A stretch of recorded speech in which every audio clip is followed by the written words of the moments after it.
Aí, começou a gravação. Uhum. Então tá, primeiramente, boa noite a todos. Meu nome é Rafael Maier, sou integrante da comissão organizadora da 5ª Semana Acadêmica da Escola Politécnica da Unicinos. Nessa 5ª edição, trazemos como temática os 17 Objetivos de Desenvolvimento Sustentável, as ODS, uma temática relevante e de tamanha importância na sociedade atual. Agradecemos a presença de todos, saibam que essa semana foi planejada com muito carinho e muito empenho de todos. Vale a pena lembrar que a SAEP é um evento feito por alunos e para alunos. Vamos mandar no chat um formulário de ata de presença, para que sua presença seja registrada.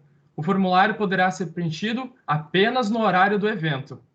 Pedimos que para desligar suas câmeras, microfones, durante a fala do nosso palestrante. Perguntas podem ser colocadas no chat, que ao final do evento serão respondidas. Passo agora, então, a palavra para o nosso palestrante Bruno Kloss. Boa noite, pessoal, tudo bem? Eu confesso que é um pouco estranho falar para o pessoal e ninguém responder assim, mas tudo bem, a gente se acostuma com isso, não tem problema. Bom, vamos lá. Surgiu o convite, então, de eu conversar com vocês sobre a minha trajetória. Antes de mais nada, eu agradeço ao professor Walter e companhia, o Rafa também, Maier, pelo convite e fazer parte disso. Eu sou um formando da Unicinos e eternamente grato pela universidade, por todas as oportunidades que eu tive com ela. Então é isso, eu vou começar dando um share aqui da minha tela, só um segundinho aqui.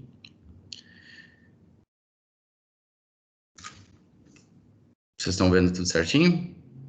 Sim, dá para ver tranquilo. Tá, beleza, então vamos começar aqui. Bom, eu vou fazer uma apresentação aqui, são 20 slides, e aí depois eu acho que a gente abre para perguntas e uma conversa, assim. Eu não fiz nada muito formal, nada muito elaborado, assim, simplesmente uma linha do tempo prévia. É em cima de uma apresentação que eu, inclusive, dei há uns anos atrás na Unicinos, mas basicamente uma linha do tempo do que eu fiz e que talvez possa interessar para quem almeja um dia ter alguma experiência internacional. Bom, então o tema seria então Unicinos Sem Fronteiras. Eu tive a oportunidade de ver da eficácia e do potencial da engenharia mecânica da Unicinos numa arena internacional. Assim, isso é poder transitar como engenheiro em diversas partes do curso e em diversos cenários internacionais.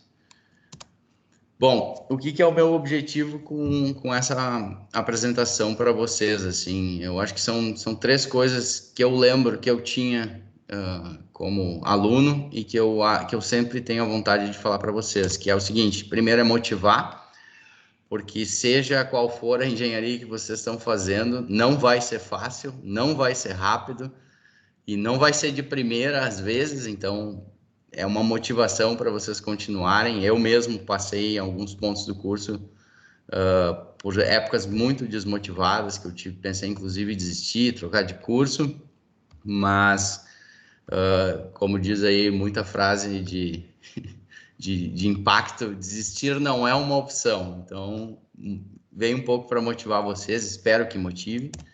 Segundo, é de certa forma desmistificar um pouco dessa questão, ser um profissional fora do Brasil, poxa, mas eu venho lá da Unicinos, que é uma universidade ali em São Leopoldo, que não é Stanford, que não é Princeton, que não é UCLA, Oxford, agora famosa. Então, para desmistificar um pouco que não interessa tanto da onde você vem, mas sim o que você está a fim de fazer e o quanto você quer fazer, né? E terceiro, e que eu acho que é importante, é encorajar, porque não é uma oportunidade única, não é uma oportunidade que só deu certo para mim. Tem muito brasileiro brilhando muito lá fora, muito cara muito bom. Então, usando um vocabulário até assim, não precisa ter medo de gringo e achar que não vai dar, porque eles vêm de universidades melhores, entre aspas, ou muito mais famosas. Então é isso. Esses são os meus 3 objetivos hoje. Então vamos lá. Quem sou eu, né?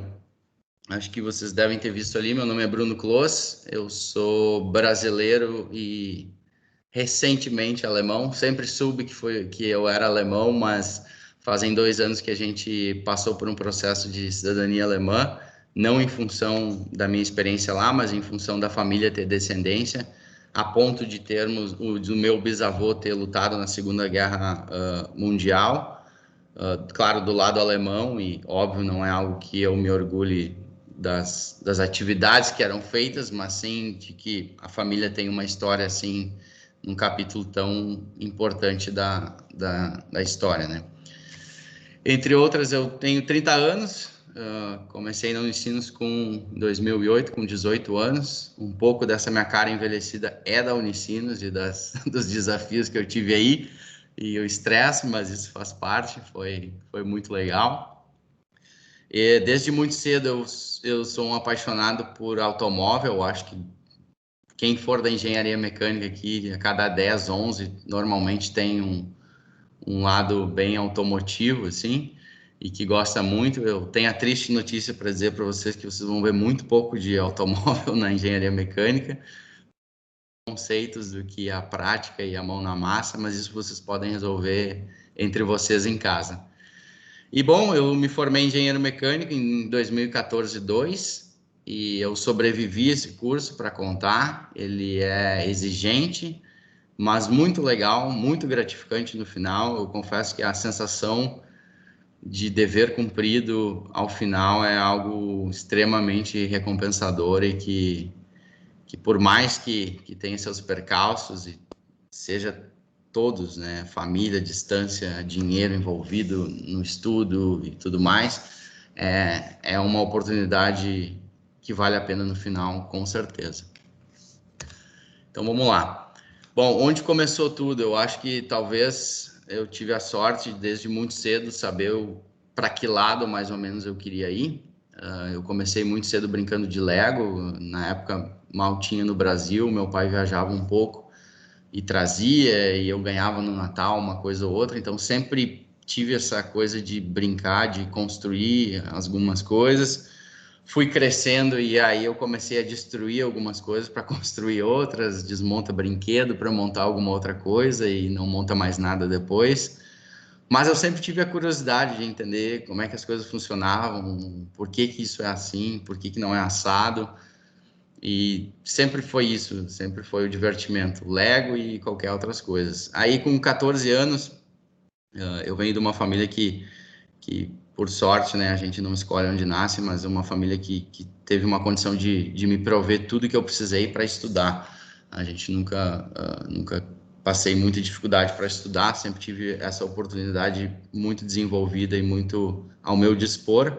As outras coisas, sim, a gente sempre teve mais controle, mas o estudo foi algo que meus pais nunca me negaram e sempre me deram o melhor possível, né? Então, com 14 anos, numa conversa minha e do meu pai, eu posso dizer que essa foi a minha primeira startup. A gente comprou esse carro juntos na época. Um pouco antes a gente gostava de cavalo e o meu pai e eu tínhamos cavalos juntos. A gente acabou vendendo porque eu tinha uma rinite muito forte. E aí acabei comprando isso na época num carro que não valia nada. Meu pai comprou num domingo de um amigo, meio que de zoeira, não tem outra palavra para dizer. E o carro ficou e eu comecei a gostar com 14 anos. Acho que qualquer carro que alguém ganhar com 14 anos, e ganhar, que eu digo simbolicamente, um carro de baixíssimo valor também. Hoje é o preço de uma bicicleta, perto das bicicletas que a turma usa hoje. E óbvio que o carro ficou, e aí eu comecei a mexer nele. Eu tive que esperar 4 anos para andar oficialmente, mas com menos eu já andava sem carteira por aí também, já fui um infrator, e não nego. Então, eu comecei a mexer nesse carro e esse carro foi me encantando, assim, como podia alguém pensar em tanta coisa, no motor, nas rodas, nos controles, e cada vez eu fui ficando mais curioso, gostando mais. Com 17 anos já sabia mexer nesse aí de algum jeito, daí já mexia num de um amigo, e aí então chegou na época do vestibular e eu disse, bom, não tem nem chance de fazer alguma outra coisa que não seja engenharia mecânica. E não que eu gostaria de ser engenheiro, mas eu procurava uma profissão que eu pudesse continuar mexendo em coisas, em máquinas, em carros, sempre gostei muito de caminhão também, então eu queria mexer com isso. Mas depois, então, já com 18, 19 anos, eu tinha já começado a ter uma meta na vida, que eu queria continuar fazendo o que eu fazia, que era montar Lego e montar coisas por aí, mas ela agora já tinha mais ou menos que um formato mais definido e uma meta. E um dia eu queria trabalhar na empresa que fabrica o que para mim é o carro esportivo definitivo, que é o 911. Então eu tinha a meta de um dia trabalhar na Porsche. Essa sempre foi uma vontade muito íntima, porque era algo que eu não poderia mal falar com amigos que, poxa, eu venho de Montenegro, não sei se as pessoas conhecem Montenegro, uma cidade aqui super pequena no interior, e era sempre um tópico de muita risada das pessoas dizendo assim, sim, você vai, não vai nada, você mora aí nesse buraco quente e nunca vai dar, né? Então é mais ou menos assim. Eu fiz uma pequena linha do tempo aqui. Em 2008 eu entro na Unicinos, no curso de Engenharia Mecânica, vindo de uma escola que, como eu falei antes, acho que no início o pessoal não estava ouvindo, eu nunca fui um aluno brilhante assim no colégio, e a performance tinha decaído um pouco para o final do colégio. Então, quando eu saí do colégio para fazer engenharia mecânica, a família se assustou um pouco, porque disse: olha, você vai ter que mudar muito para dar conta do desempenho. Então, eu realmente tive que mudar os hábitos de estudo e tudo mais. Eu tive um péssimo começo, cadeiras que eu me matriculei no início, duas delas de cálculo, uma de cálculo, uma de geometria analítica e mais três. A de cálculo de geometria eu gostei tanto que no semestre seguinte eu fui fazer de novo, porque eu não atingi nem a nota para passar. Mas no segundo semestre, meu pai realizou um sonho pessoal dele, que ele vinha construindo há tempo, no segundo semestre de 2008, que era me mandar para os Estados Unidos para eu estudar. Ele sempre, meu pai e minha mãe de uma condição muito humilde, do interior de Montenegro, isso é o interior do interior do interior, e ele sempre teve o sonho de mandar um filho estudar fora. Eu tenho uma irmã mais velha que também ele almejava isso. Então, em 2008 eu fui morar fora. Fiquei 6 meses nos Estados Unidos para aprender a falar inglês. O inglês é uma coisa que eu gostaria de chamar um pouco de atenção, que isso, para quem vai trabalhar na área de tecnologia, não interessa aonde no mundo, isso é algo natural. Isso não é mais uma opção. Você falar inglês não é nem um aditivo de currículo, isso é uma obviedade de uma pessoa envolvida em tecnologia. Respeito, claro, quem não se dá bem com a língua, quem não gosta, isso existem pessoas assim, mas é basicamente inviável você querer almejar posições e cargos e objetivos maiores se você não tiver o inglês como uma segunda língua. Eu confesso que os ingleses e os alemães podem se dar ao luxo de falar apenas a língua mãe pela quantidade e os americanos também, pela quantidade de tecnologia que eles desenvolvem na língua mãe. Mas nós, brasileiros, que não somos um polo tecnológico, não existe possibilidade de você querer passear pelos níveis mais altos de tecnologia sem dominar o inglês. Então, isso é algo que trabalhem isso ao máximo possível para isso ser natural, vocês poderem conversar em inglês sem problema algum, sem nervosismo, isso tem que ser natural. E isso faz muita, mas muita diferença nos próximos passos que eu vou contar para vocês.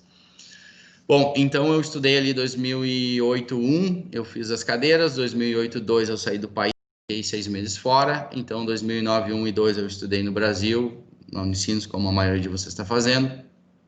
2010 a mesma coisa, só que 2010 eu já estava um pouco mais assim, enturmado na Unicinos, entendendo já o que era a vida acadêmica, e eu disse, bom, vamos ver se não tem algo mais para fazer, assim, sobrava um pouco de tempo, eu não trabalhava, eu até então, de 2008 a 2010, eu não trabalhava no ramo.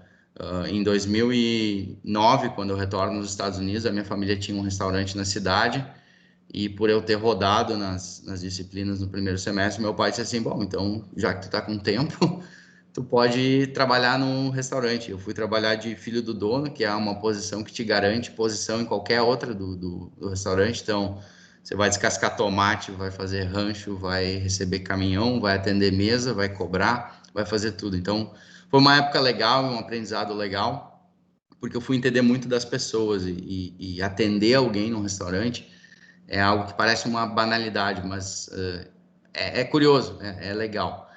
Enfim, e então em 2010 eu estava com esse trabalho ainda no restaurante, mas já queria algo mais na área. Enfim, fazia engenharia mecânica e trabalhava no restaurante, não era algo muito complementar. E aí conheci a tal da iniciação científica, que era algo totalmente novo para mim. A Unicinos, acredito que até hoje mantém esses projetos de iniciação. E até tá escrito errado ali, viu? Peço desculpa agora que eu li direitinho ali. E então fui fazer a iniciação científica no laboratório de motores. Foi onde a gente se aproximou muito, inclusive, do professor Walter, que na época era um dos responsáveis. E eu fui trabalhar com a professora Maria Luísa e com o professor Paulo Vander. E foram 2 anos muito legais, de muito aprendizado. Na época, o laboratório de motores estava sendo montado, então a gente participou, de certa forma, do setup do laboratório. Mas foi muito legal também para conhecer um outro lado da universidade, da academia, assim, a parte mais técnica, científica. A gente começou a arranhar o que seria na verdade, um artigo científico, entender o que era uma publicação. Claro que num nível muito, muito raso, porque, enfim, era o 2º ano de engenharia, mas já no terceiro ano quase, mas muito legal, assim. Então, recomendo quem tem a condição e a opção e a disponibilidade de fazer uma iniciação científica, eu acho que é sempre enriquecedor. Hora a hora é meio maçante, meio chato, mas tudo na vida é assim, tem horas que vão ser muito chatas, então tem que continuar e não frouxar, esse é o termo. Então é isso. Aí eu fiquei esses 2 anos até 2012, ali na verdade final de 2011, eu já estava então no curso há quase que 3, 4 anos, e é o momento que também o curso fica um pouco mais maçante, as cadeiras são mais, pelo menos ao meu ver e na minha época, assim, elas eram puxadas, assim, eram cadeiras mais pesadas, mais de engenharia, algo muito novo. Nessa época do curso, e dependendo como você faz, o cálculo já foi ficando para trás, as físicas já ficaram mais para trás, então você começa a ir num ambiente mais, um terreno desconhecido realmente e mais pesado. E eu tinha gostado da experiência nos Estados Unidos e eu queria sair de novo, mas dessa vez eu já queria como alguma coisa relacionada à engenharia. Eu tinha ficado aqueles 6 meses basicamente falando inglês e trabalhando muito para ter um inglês de alto nível. Então, eu queria algo já na minha área. E aí, então, vamos dizer assim, outubro, novembro de 2011, eu fiquei sabendo de um programa que hoje é extinto, que chamava Ciências Sem Fronteiras. E então, para mim era algo meio novo, assim, eu tinha notas de média, assim, até, mas nunca um aluno excelente. E sou honesto nisso, não falo isso com orgulho. Eu acho que eu deveria ter tido notas melhores, mas na época era desculpa, na época era o que eu entregava, então tudo bem. E saiu a oportunidade de se inscrever, eu me inscrevi no processo seletivo e me inscrevi meio que, não vai dar, né? Nunca que eu vou ser, nunca fui um aluno muito premiado, assim, então eu disse, mas vamos lá, vamos tentar. Mas isso eu quero até fazer um parênteses, que na experiência que eu tive nos Estados Unidos, eu tinha prometido para mim mesmo que eu nunca ia para a Ásia. Eu morei com um japonês e um coreano e a experiência não foi das melhores, assim, eles tinham hábitos na mesa, é muito diferente, muito, muito diferente. E na época, com a idade que eu tinha, eu era muito reativo à diferença. Eu achava que o que era diferente do que eu conhecia era errado. Isso...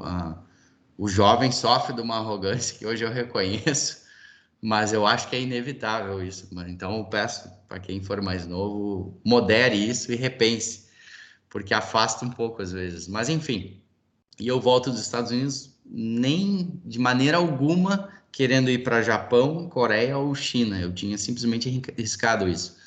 Mas eu sofria de um tédio tão grande no Brasil na época que eu pensei, bom, quer saber? Não pode ser tão ruim assim, vamos tentar essa Coreia do Sul. E eu literalmente não sabia nada da Coreia do Sul, nem sabia na época, para ser muito sincero, que eram 2 Coreias, na verdade. E aí me inscrevo no processo e aquilo anda e 20, 30 dias depois, recebo uma carta do CNPq me dizendo que parabéns, você foi selecionado e você vai para a Coreia do Sul. E era algo assim que recebia, por exemplo, em dezembro a bolsa, e em janeiro a gente foi para a Coreia do Sul. E tinha uma condição importante, não poderia voltar antes da data. Então eu tinha aplicado para a bolsa de 12 meses e eu teria que ficar então os 12 meses na Coreia do Sul. Eu disse, bom, vamos embora. Então aconteceu a bolsa. Deixa eu só tirar aqui uma coisinha. E aí então isso foi um divisor de águas. Por quê? Deixa eu só ver o que está dando aqui. Deu. Bom, Coreia do Sul não tem outra palavra para dizer, para descrever. Foi realmente algo inacreditável, na minha opinião. Assim, na época, o Ciências Sem Fronteiras era um embrião ainda. Eu tive a sorte de estar na primeira turma que foi pisar na Coreia do Sul via Ciências Sem Fronteiras. Nós fomos num grupo de quatro alunos da Unicinos, e na época, por ser a primeira vez do programa lá, nós fomos muito bem recebidos diretamente por um representante da embaixada, a Embaixada do Brasil na Coreia. E eu lembro também que na época, uma das condições que tinha me feito ir realmente, depois que a gente avançou um pouco no processo seletivo, e nas reuniões com a embaixada, a gente teve reuniões prévias antes do embarque, é que tinha uma opção e uma possibilidade muito forte de trabalhar na Hyundai, de alguma maneira estar dentro da Hyundai. E embora eu não fosse um grande entusiasta da marca e fã, eu pensava, poxa, eu tô com, na época, 21, 22 anos, é uma chance de ouro, tá? Dentro de uma montadora, visto que onde eu moro a gente só teria GM aqui, e com 21 anos eu não conseguiria estar na GM dentro de uma ótica de engenharia. Então eu decidi ir. E aí a gente chegou lá, foi muito bem recebido pela embaixada. E na época o presidente Temer recém tinha saído da Coreia e já tinha costurado, na época ele era vice-presidente da Dilma, e tinha costurado muito bem a nossa trajetória junto às empresas. Ele tinha conseguido que nós tivéssemos essas colocações nas empresas principais da Coreia. Então o ano começou bem desafiador. Eu não sofri de tédio nas cadeiras e disciplinas da Coreia do Sul. O nível, a exigência é diferente. Eu não vou dizer que é maior ou menor em relação a Unicinos, mas eu diria que a Unicinos entrega a matéria muito mais fácil e muito mais explicada do que os coreanos. A aula na Coreia do Sul é basicamente para você tirar dúvidas com o professor, enquanto que na Unicinos os professores têm a bondade de criar primeiro um ambiente melhor e um entendimento mais facilitado da matéria, enquanto que a Coreia te exige muito mais autonomia, você tem que ser muito mais autônomo no aprendizado, é por você mesmo, com o livro embaixo do braço, horas e horas, porque as aulas têm 1 hora, 1 hora e meia, e você tem que se virar sozinho. O professor, às vezes, na aula, explica coisas muito, muito complexas, mas fora isso, não. Enfim, então, passei por essa questão das aulas, e também com dificuldade, muitas vezes, a gente teve que se apoiar muito lá, o pessoal que estudava junto. O que era legal da universidade é que, além dos brasileiros, tinha, então, alunos de intercâmbio de outros países. Então, fiz uma amizade muito grande com 2 alemães, com americanos, neozelandeses, australianos, gente do mundo todo. Então, ali eu comecei a entender o quão bacana era estar em lugares globais, que você teria, então, acesso a gente do mundo todo e pessoas com conhecimento direto da fonte, né? Então, foi isso. Primeira coisa que, na minha opinião, era inacreditável era a questão de eu ter uma bolsa do governo, que eu teria. A minha irmã, uns anos antes, a minha irmã sempre foi uma excelente aluna, sempre foi uma filha que deu muito pouco trabalho para os pais. Ela é um pouco contrária da minha trajetória. Então, a minha irmã, óbvio, ela conseguiu uma bolsa, foi estudar pelo governo francês na França, na área de administração. E ela batalhou sozinha isso e tal. Dela se esperava isso. Da minha parte foi realmente um pouco mais surpreendente.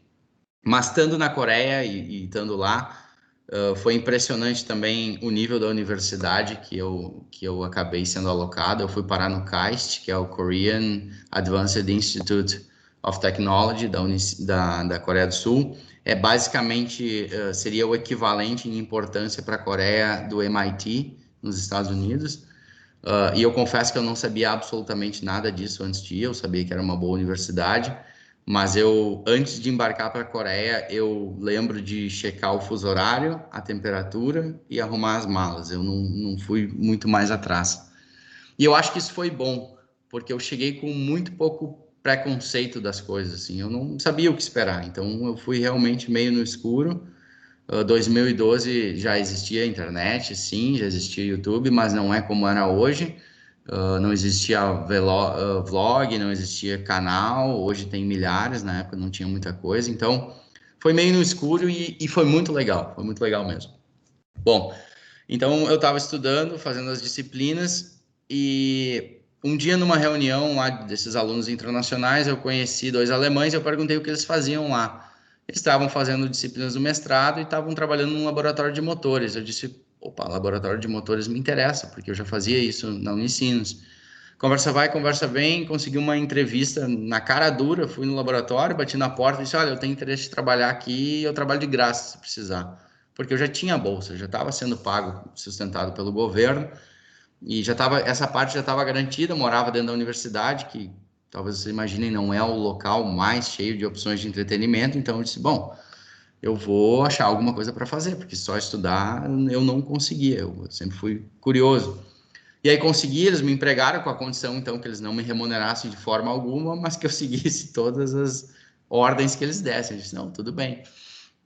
Então, durante 10 meses dos 12 que eu fiquei na Coreia, eu fiz parte desse laboratório, que foi uma imersão cultural sensacional, porque eu tive muito mais contato com professores, com alunos, com doutorandos, e são, vamos dizer assim, o coreano da vida real, assim. Então, eu tive que, que aprender a Coreia tem um código de regras e de vivência do dia a dia muito pesado, uma hierarquia muito grande. E pesado não de uma maneira ruim, mas exigente. Então foi muito legal para entender a fundo. Nós tínhamos uma reunião janta do laboratório toda santa quinta-feira com o professor, e tem um monte de normas assim de etiqueta e de comportamento que devem ser seguidas, porque são extremamente desrespeitosas. Por exemplo, vocês devem ser acostumados a abordar o coordenador da engenharia, seja a engenharia que vocês cursam aí, no corredor. Ô, professor, tudo bem? Isso na Coreia não é muito assim, e não é nem muito possível que seja. Então, foi um aprendizado social muito legal e uma interação muito legal. Aí, mais ou menos no meio do ano, como eu tinha chegado em janeiro, no meio do ano, lá por junho ou julho, saiu a tal da vaga na Hyundai e a gente foi trabalhar, então, durante um mês como estagiário em posições de ponta de engenharia dentro da Hyundai. E eu fui trabalhar com motores diesel, que era algo que eu já trabalhava há um tempo, então isso também foi muito legal. Foi uma experiência única, porque ir morar no interior da Coreia, a Coreia por si só, as pessoas falam inglês, mas não muito. E o interior da Coreia é como o interior do Brasil, ninguém vai falar inglês. Então foram 35 dias de mímica para comer, para comprar. Eu não sou fluente em coreano, invejo quem tem essa capacidade, mas eu não tenho. Aprendi alguma coisa, mas não muito. Isso aqui, junto desse programa, durante todo o período que a gente ficou lá, e por sermos os primeiros até o primeiro semestre, até o final do primeiro semestre, a gente teve uma interação muito grande com a Embaixada do Brasil lá. Então, frequentemente, nós íamos para a Embaixada em Seul. Eu morei em Daejeon, na verdade, que é uma cidade 180 quilômetros distante de Seul, desculpa. Onde era essa universidade. Então, acabou se criando uma relação muito boa com a embaixada, com o falecido embaixador Fujita, que era um cara também iluminado, assim, um cara que entendia de tecnologia, de política, de uma forma muito única. Para mim era surreal eu ter contato com o embaixador, eu não conhecia esse mundo e eu acabei indo uma vez na casa dele por uma solenidade de todos os alunos. Depois a gente foi mais uma segunda vez, uma terceira vez, até que a quarta e a quinta, a convite dele, eu e mais 2 colegas fomos assar um churrasco na varanda de uma casa sensacional que o pagador de imposto banca para os embaixadores afora. Então foi uma experiência muito legal assim de estar nesse meio estratégico e ver uma embaixada no dia a dia.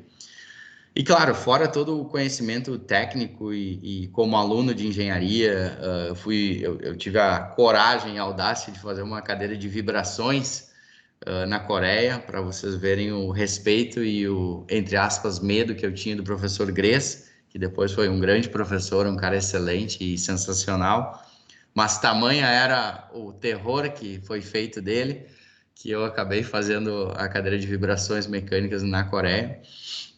Então, não tenho o que falar, assim, foi excelente em todos os aspectos, né? E claro, depois de tudo isso, quando isso foi terminando lá para o final do ano, a gente foi se dando conta assim de coisas inimagináveis, por exemplo, entrevista para rádios no Brasil, entrevistas depois para a revista Veja, foram feitas 2, umas na Coreia e outra já no Brasil depois, um antes e depois da viagem. Sites, a própria Unicinos na época nos pedia para falar como é que estava sendo, e realmente era muito legal, foi muito legal, e é uma pena que esse programa se desfez. Ele nunca deveria ter sido desfeito, ele deveria ter sido reajustado de certa forma, mas era um programa muito legal. Eu desejo a vocês sorte, quem está na luta, que em breve algum programa desses seja reconstruído e reutilizado, porque é uma oportunidade única e que deveria ser quase que mandatória, principalmente para as pessoas da área de tecnologia. É algo que eu recomendo totalmente.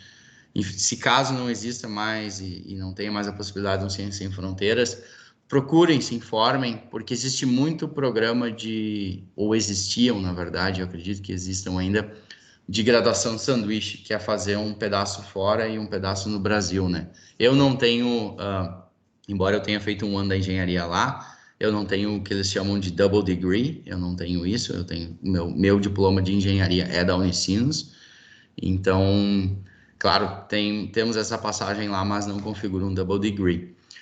Bom, então, eu volto da Coreia do Sul no final de eu fiz, na verdade, uma coisa que eu recomendo a vocês também, já que essa é uma conversa um pouco mais descontraída. Eu menti para minha família que eu não iria para o Natal e fiz de tudo para eles terem certeza que eu não saía. Podia ter gravado até um comercial do Zafari, na verdade. E aí eu menti, liguei dos aeroportos, fazendo que eu estava na Coreia, e eu cheguei na noite do Natal, do dia 24. Eu cheguei em casa, depois de um ano, assim, um ano basicamente, 11 meses e alguma coisa, para quem for detalhista. E eu cheguei em casa quase que no meio da ceia de Natal. Recomendo para quem tiver familiares fortes com saúde, porque as minhas avós quase não existiram, porque elas se assustaram, inclusive. A família toda ficou muito feliz, muita emoção, mas tenho certeza que está todo mundo em dia com o check-up do coração, principalmente, porque é legal. Eu recomendo quem passa um tempo fora chegar de surpresa. Bom, enfim, feita a Coreia do Sul, eu estou resumindo ela de uma maneira muito compacta, assim. Depois eu vou deixar meu contato, se alguém mais quiser conversar, a gente pode continuar a conversa ou até perguntas depois. Eu volto para o Brasil em 24 de dezembro, então, de 2012. E em 2013, março de 2013, eu recebo uma ligação para tomar um café na Unicinos e falar de uma oportunidade de um estágio lá, na própria universidade. Eu já tinha trabalhado na Unicinos como bolsista, gostava de estar lá, era, na verdade, super prático, porque eu passava o dia lá fazendo alguma outra coisa e depois estudava à noite, né? Sempre estudei à noite. Então, eu recebi uma oportunidade, uma proposta de trabalhar com relações internacionais. Mas eu fiquei muito apreensivo na hora, porque eu disse, poxa, eu eu não tenho absolutamente nenhuma formação nessa área. Eu basicamente não sei o que as relações internacionais fazem aqui. E na época o diretor, o professor Cristiano Richter, que é um engenheiro civil, disse assim: eu também sou engenheiro e eu também estou aqui. Então vamos junto que eu te explico o que tem que fazer. E ali eu comecei uma jornada novamente fora da minha área, estudava à noite e durante o dia trabalhava no Redondo, e foi muito legal, porque aí eu pude fazer uma coisa que me deu vontade durante o período da Unicinos, que era trabalhar incentivando e ajudando com que as pessoas, com que mais alunos saíssem, com que mais gente fosse para fora, porque aquilo tinha sido muito enriquecedor para mim. Eu achava que todo mundo basicamente tinha que ir, quem pudesse tinha que ir.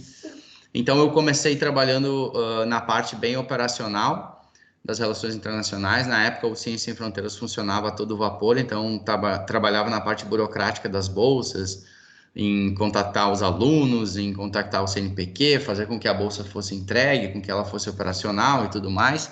Durante o primeiro ano eu fiquei, vamos dizer assim, entre aspas, bem no chão de fábrica e nas coisas mais simples. E a partir do segundo ano, que as coisas já tinham andado um pouco melhor, e na época a Unicinos literalmente voava com a parceria com a Coreia do Sul, isso era muito latente, a HT Micro não estava sendo montada. Eu comecei a ser direcionado um pouco mais para a área, vamos dizer assim, não é comercial, mas de business e parcerias. Então eu comecei a fazer parte de reuniões, comitês e coisas assim, mais da parte estratégica da universidade, com o Tecnocinos, com o governo do estado, com o governo federal, com iniciativa privada. E aquilo foi uma escola sensacional. Assim, foi ali que eu aprendi o que você faz com o potencial que tem a Unicinos e como tem, que ele tem que ser explorado e você tem que atrair gente que use esse potencial, né? Na época, inclusive, aqueles laboratórios que, inclusive, desculpa, agora me falta o nome, que são aqueles laboratórios lá no alto, o laboratório da engenharia civil, o laboratório de eletrônica, e eles estavam todos sendo, o Nutrifor, eles estavam todos sendo construídos, estavam sendo estabelecidos. Então, de alguma forma, participava de alguma reunião daquilo. A Unicinos voando com a parceria com a Coreia, nós tínhamos muita coisa muito tarde da noite, muito cedo da manhã, porque por causa do fuso horário, recebia muita delegação da Coreia do Sul, às vezes dos Estados Unidos, da Itália, vinha gente de todo lugar, então tinha que jantar, tinha que receber, tinha que levar para tudo que era coisa, visita, enfim, uma época muito legal mesmo. E como eu estava na época, aí nós estamos falando de 2013, 2014, 2014 eu já estava então na reta final para o trabalho de conclusão. E como trabalhava muito perto da HT Micron e da construção dela, surgiu a oportunidade de fazer um trabalho de conclusão na própria HT Micron. Na época a gente usava um software chamado Energy Plus, e embora toda a minha história com automóvel, eu fui fazer um trabalho de conclusão numa área que não era, vamos dizer assim, que eu tinha imaginado, mas que foi muito legal, que foi trabalhar com simulação energética. Então, o meu trabalho de conclusão foi basicamente modelar a planta inteira da HT Micron em dois softwares, no SketchUp primeiro, e depois ele era transferido, vamos dizer assim, e transcrito para um software chamado Energy Plus. O pessoal da Civil, e se alguém tiver aí da arquitetura, talvez conheça. E aí o meu trabalho foi basicamente simular a planta que tinha no Brasil, qual seria o custo de operação e qual seria a eficiência térmica e energética dela se ela fosse deixada em São Leopoldo, se ela fosse levada para o polo de Manaus, clássica destino das empresas de tecnologia ou empresas de eletrônico, ou se ela tivesse sido deixada na Coreia do Sul. E o lugar que se mostrou mais eficiente foi, então, São Leopoldo. Então, na época até foi interessante para o pessoal, inclusive, da empresa que teve essa comprovação. Então, feito isso, eu estava para me formar da Unicinos e trabalhando nas relações internacionais, já faziam 2 anos, aí eu estou falando já do final de 2014, né, 2014, 2. Mas eu tinha uma coisa que me incomodava, eu tinha saudade dos carros, eu tinha saudade da engenharia, embora tenha sido talvez o capítulo mais importante da minha vida para entender o que seria política na prática e network na prática, eu tinha saudade um pouco das coisas técnicas. Então, eu disse para o meu chefe, eu disse, Cris, eu gosto muito de trabalhar aqui, mas não é um horizonte que realmente me satisfaz, embora eu goste muito. Na época eu tive muito contato com a reitoria, com o Padre Marcelo, que é um cara excepcional, e gostava muito daquilo. Até hoje a gente mantém contato, tenho a sorte de ser um bom conselheiro, visito ele esporadicamente. E eu disse, mas eu quero dar um passo adiante. Eu tenho uma coisa na minha cabeça que eu quero ir para a Alemanha.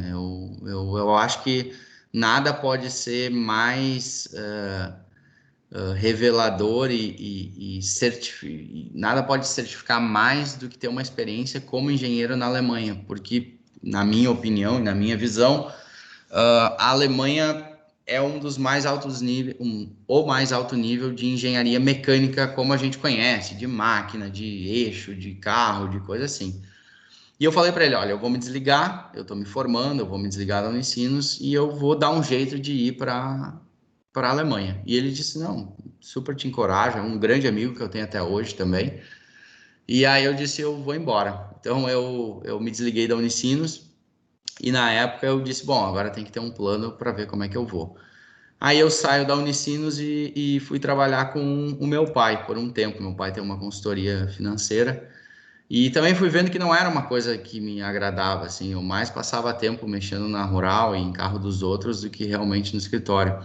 Aprendi um pouco da área financeira, que é super importante, mas não era algo que brilhava meu olho, assim. Até que conversando com um dos amigos que eu fiz na Coreia, um desses alemães, eu perguntei, disse, cara, se eu quiser trabalhar na Alemanha, como é que faz? Disse, bom, na Alemanha, para você ser engenheiro aqui, você tem que ter no mínimo um mestrado. Pode ser sem mestrado? Pode. Mas faz um mestrado na Alemanha, que é muito mais fácil de você conseguir alguma coisa. Eu disse, bom, tudo bem. Então, eu disse, bom, vamos ver como é que vai funcionar isso. Aí eu comecei a procurar essas oportunidades, achei em sites, fui num órgão que tem da Alemanha em Porto Alegre, me informei, fui no Goethe, fui atrás. E eu disse, bom, vou achar um jeito de ir. E dito e feito, eu apliquei em algumas universidades na Alemanha, eu basicamente transcrevi tudo que eu tinha no Brasil em português para alemão. Eles têm um checklist dos documentos que você tem que enviar. Eu mandei para 2 universidades, uma nunca me respondeu e a outra me respondeu em fevereiro de 2016, que de 348 alunos, eles escolheram 40, eu era um dos 40 escolhidos e que esse e-mail estava lendo em fevereiro, que em março eu deveria estar lá me apresentando para as aulas. Eu olhei para a família e disse, olha, eu vou ter que ir embora, porque eu acabei de passar num mestrado. E aí, então, 8 de março de 2016, eu desembarquei na Alemanha. Eu já tinha estado na Alemanha em 2014 para visitar esses amigos que eu tinha feito na Coreia. E eu tinha gostado do país, mas eu tinha sentido que era um país muito exigente, assim, os alemães são, de fato, diretos e retos com as coisas, assim, o brasileiro é mais simpático e menos direto, os alemães são menos simpáticos e mais direto ao ponto. Então, eu cheguei lá, eu passei para uma universidade chamada Technische Hochschule Ingolstadt, THI, e é a universidade com sede em Ingolstadt. Ingolstadt, para quem não conhece, é a sede da Audi, uma marca que eu nunca fui muito fã, mas eu disse, tudo bem, é a oportunidade que eu tenho e a gente vai dar jeito. Então, foi o que aconteceu. Eu passei por um ano de disciplinas direto, então eu cursei 12 disciplinas em turno integral na universidade. Para explicar para vocês uma parte que é importante, eu fui dessa vez sem bolsa. O que eu ganhei? Eu pagava 42 euros de mensalidade, 42 euros para cada 6 meses que eu estudasse. Então, para a União dos Estudantes na Alemanha, eu pagava 42 euros. Esse foi o custo da minha matrícula, entre aspas. O custo de vida, eu vendi algumas coisas que eu tinha, a família tinha um dinheiro guardado, eu tinha mais um dinheiro guardado, eu fui me virando na Alemanha. Foi recurso próprio. Poderia ter aplicado para a Bolsa, mas na época, por alguns percalços, não deu certo e eu não fiz. Mas tudo bem. Cheguei lá, comecei a fazer as disciplinas. Eu disse, bom, eu já tinha a vontade de vir, eu já estou aqui, eu já estou matriculado, agora eu tenho que resolver esse negócio que é trabalhar na Porsche, eu tenho que dar um jeito de chegar lá. E aí, conversando com o pessoal, eu descobri uma coisa, que na Alemanha você pode fazer as disciplinas de duas maneiras, desculpa, o trabalho de conclusão de duas maneiras. Isso vale para bacharelado, para mestrado e para doutorado. Ou você faz na universidade, ou você faz numa empresa. As empresas têm vagas específicas para esse tipo de aplicação. É um trabalho de curto, médio prazo. Óbvio, um doutorado é um contrato de 4 anos, o mestrado de 6 meses a 1 ano e o bacharelado de 6 meses, que você, entre aspas, assina a carteira na empresa, você vira um funcionário da empresa, só que seu trabalho é fazer uma pesquisa para eles que vai virar a sua tese de seja ela qual for o nível que você está aplicando. Eu disse, bom, se é isso, eu vou dar um jeito de achar uma vaga na Porsche, porque eu quero tentar lá. E vai ser assim, ponto. Botei na cabeça e, como bom alemão, não tinha quem me tirasse essa ideia da cabeça. Só que assim, eu fui fazer o mestrado que eu passei, é mestrado em engenharia automotiva. Então, claro que era dentro de uma área que eu queria, claro que era dentro do que eu esperava, mas assim, por que a Alemanha de certa forma? Como eu tinha essa vontade grande de estudar lá, pela importância que eu achei que isso teria no currículo depois, eu também pensava que, poxa, Daimler foi o pioneiro do automóvel. Ford fez com que aquilo fosse viável numa escala industrial, mas os primeiros automóveis vêm, na verdade, da Alemanha, vêm da Europa.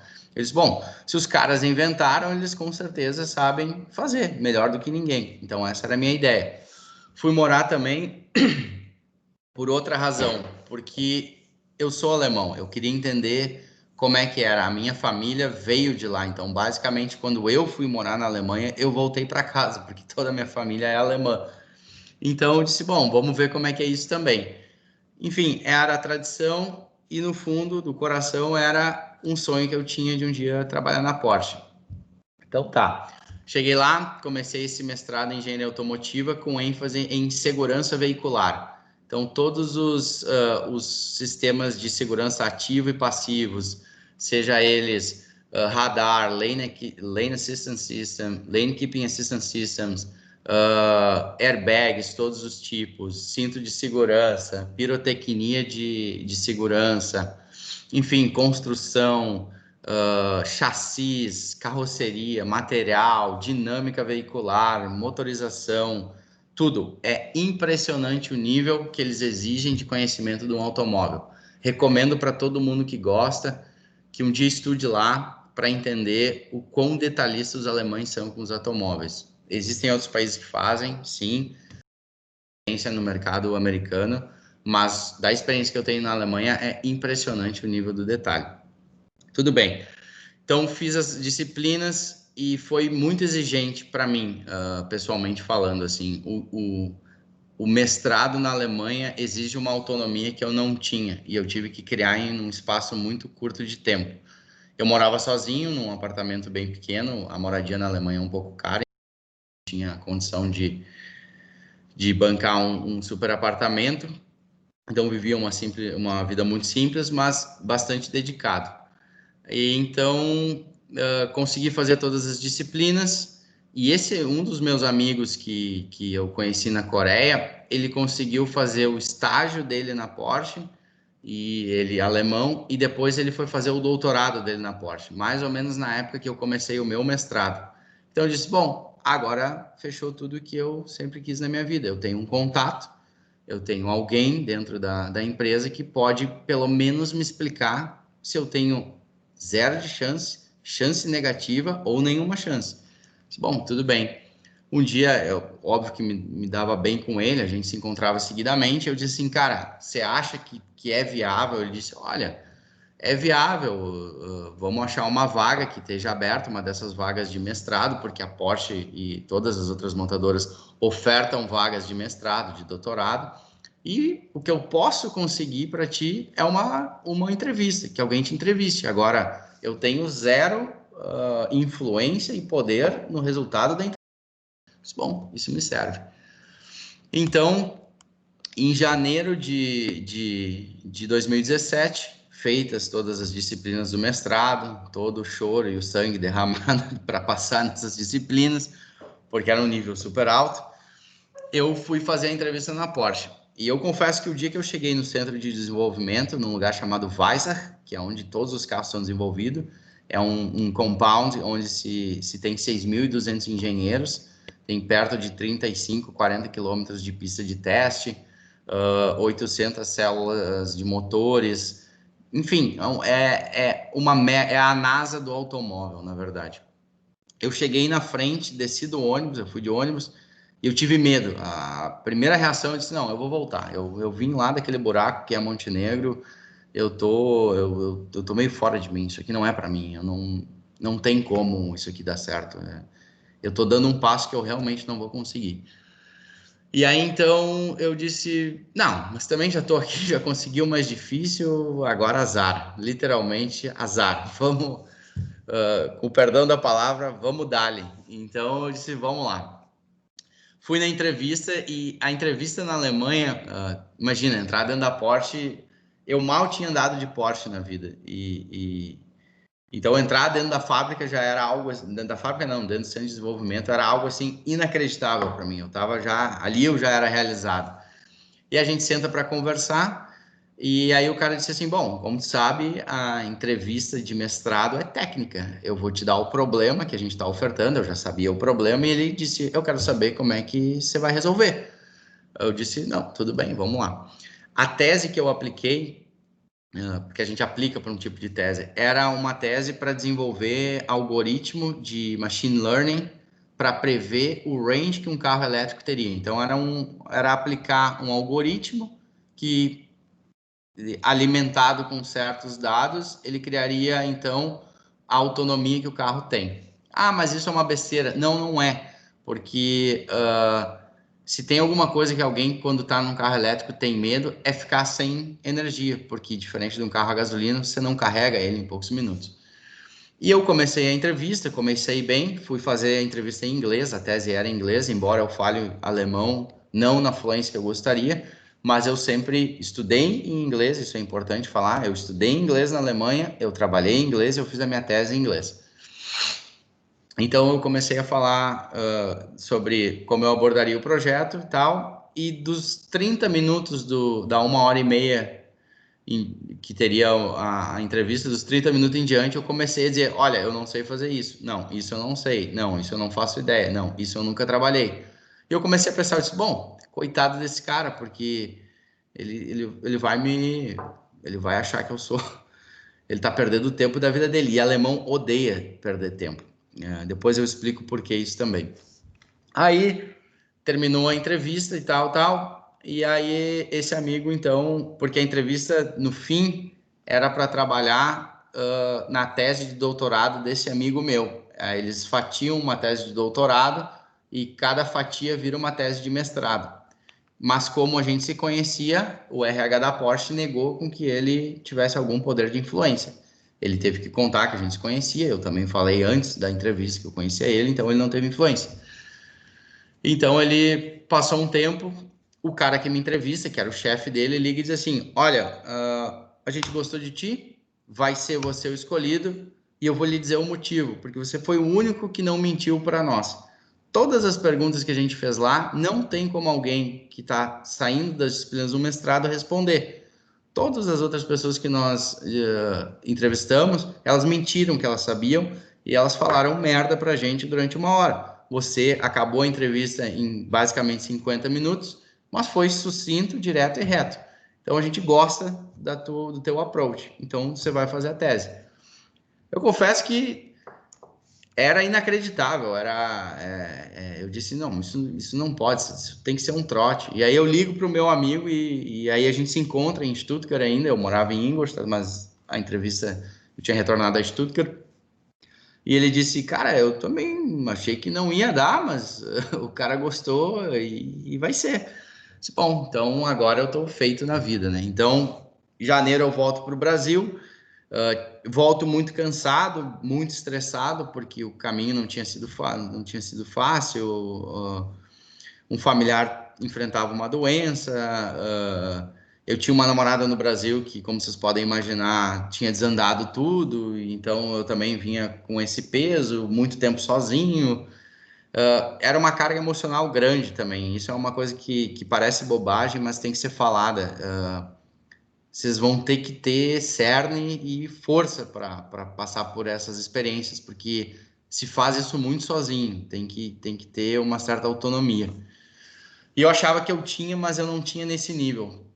Então eu voltei para o Brasil até para dar um tempo, dar uma descansada e ver se eu me acalmava e tomava um ar, porque eu sabia que a volta não seria fácil. Estar na Porsche não seria, embora era uma alegria, ao mesmo tempo era um pavor, porque eu ficava pensando, meu Deus, eu não sou um programador, eu nunca tinha trabalhado com machine learning ou com algoritmos, eu fui ver isso numa cadeira do mestrado. E aí eu volto então para o Brasil, passo umas férias, 30 dias, me reestabeleço um pouco, crio uma força dentro de mim e disse, não, vamos voltar. Quando eu volto para a Alemanha para fazer a assinatura final do contrato, o que seria o equivalente à Receita Federal Alemã diz que, junto da Polícia Federal Alemã, diz que o visto que eu tinha de estudante, até aí então, um parênteses, eu não tinha cidadania alemã, o visto que era concedido para mim era aquele ali. E a Porsche pediu para que eu fizesse uma empresa, eu tivesse um CNPJ, e eu teria um contrato de prestador de serviço para eles, porque o projeto que eu trabalharia seria com mais horas. E o visto de estudante alemão te dá 6 horas de trabalho por dia, e eles queriam de 8 a 10 horas comigo. Eu disse, não, vamos lá, vamos fazer. E isso começou uma briga muito grande entre eu e a Porsche de um lado da mesa e a Polícia Federal e a Receita Federal alemã dizendo que aquele visto era uma bobagem. E alemão, quando não quer, não vai fazer. É simples assim. E aquilo foi me estressando, me estressando, me estressando, e eu ficando pensando, poxa, vai escorrer das minhas mãos, porque se eu não tivesse o visto, eu não assinava o contrato final.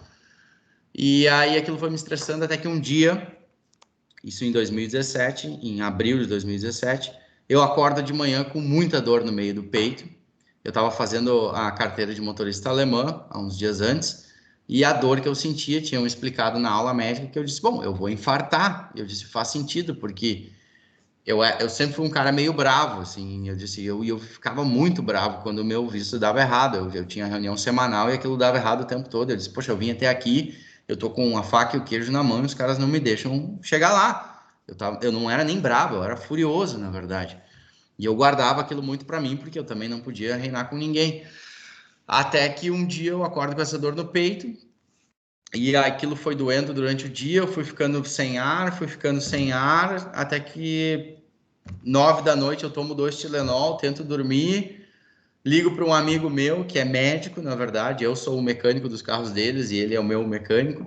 Eu digo assim, cara, Ronaldo, eu tô com uma dor no peito, assim, assim, assim. Ele disse, cara, pelo sintoma, tu teve uma coisa chamada pneumotórax espontâneo. Tu furou um pulmão e o teu pulmão parou de funcionar. Eu disse, mas eu tô em casa o dia inteiro, não sei o quê, eu não caí, não me acidentei, não fiz nada. Eu disse, cara, isso acontece, é raríssimo, mas acontece. Às 11h30 da noite eu chego no pronto-socorro, eu tinha um seguro, tu é obrigado a ter um seguro de saúde na Alemanha. Chego num hospital branco, já sem ar, sem condição quase que de ficar de pé. Eu digo para a moça, eu digo, olha, eu falei com um amigo meu, a princípio eu não tenho mais um pulmão e eu não tô me sentindo bem, eu tô a ponto de desmaiar.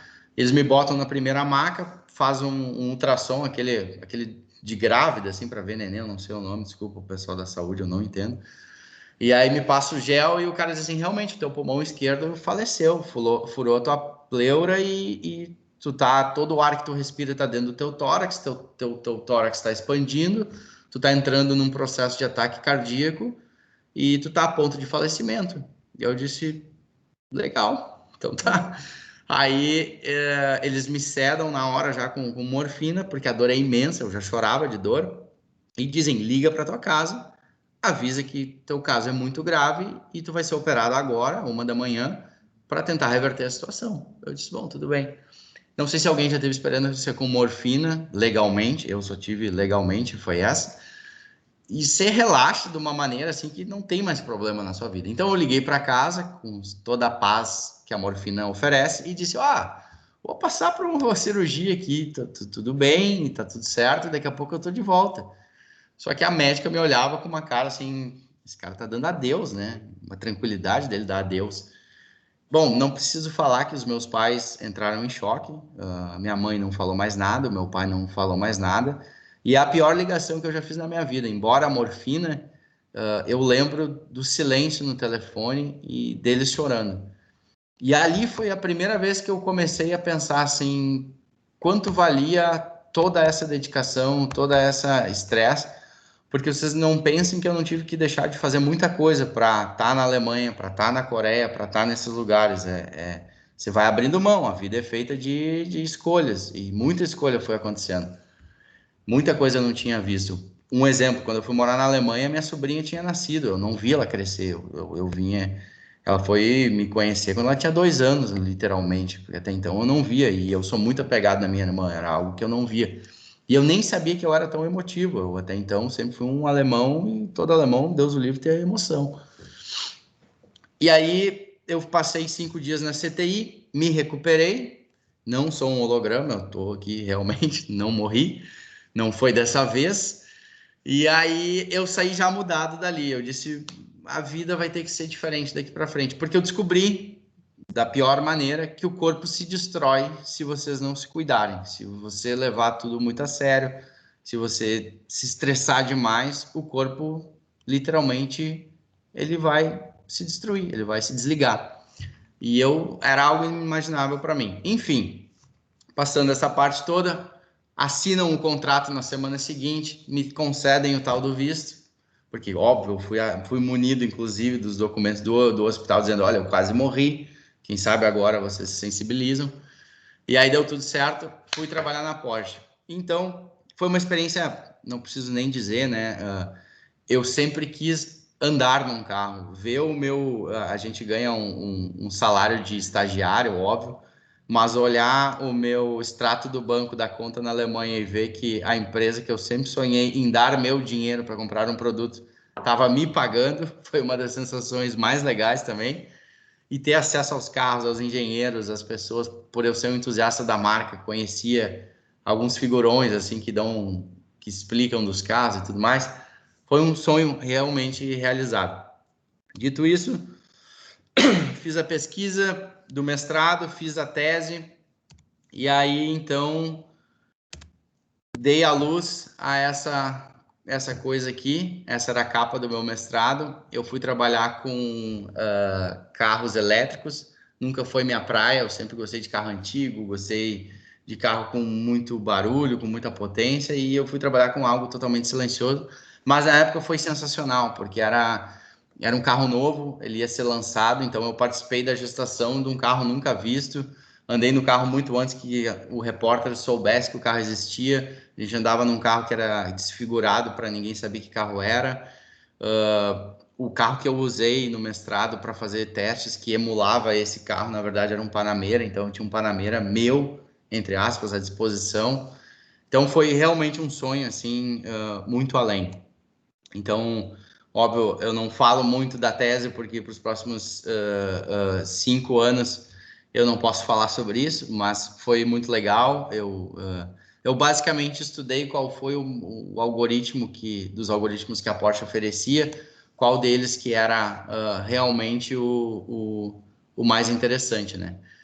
Então foi isso, eu fui trabalhar num projeto de um carro chamado Taycan, ele está chegando agora no Brasil, é um carro full electric, é o segundo carro full electric da Porsche, o primeiro foi feito pelo seu Ferdinand Porsche, que é o Lohner Porsche, em 1903 ou 1910, eu não lembro exatamente, então esse é o segundo carro elétrico. O carro elétrico é uma pedra no sapato há 100 anos, não se resolveu ainda, como passar pela questão da bateria e da energia, mas é para isso que essa turma aqui está se formando, para resolver problema. Já aviso vocês que só ligam para engenheiro quando dá merda, não tem outra palavra, só vão chamar vocês para dizer que está dando tudo errado e tem que resolver. Ninguém liga para agradecer, viu?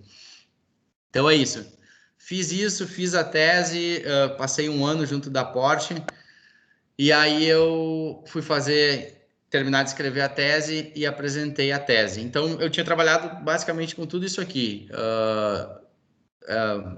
Todas as coisas que hoje se fala muito, né? Que na verdade é o share de automóveis, a conexão dos automóveis, eles serem elétricos e eles serem autônomos. O autônomo é algo que vai demorar mais, mas elétrico e conectado e shared, isso já é muito, muito difundido na Alemanha, principalmente. Tem um carro chamado Smart, acho que alguém já viu, já conhece, e tem um aplicativo que você pode alugar o carro, ele é um Smart elétrico e você aluga por minutos. É como a bicicleta do Itaú que tem no Brasil, só que é um Smart elétrico que você anda de um lado para o outro.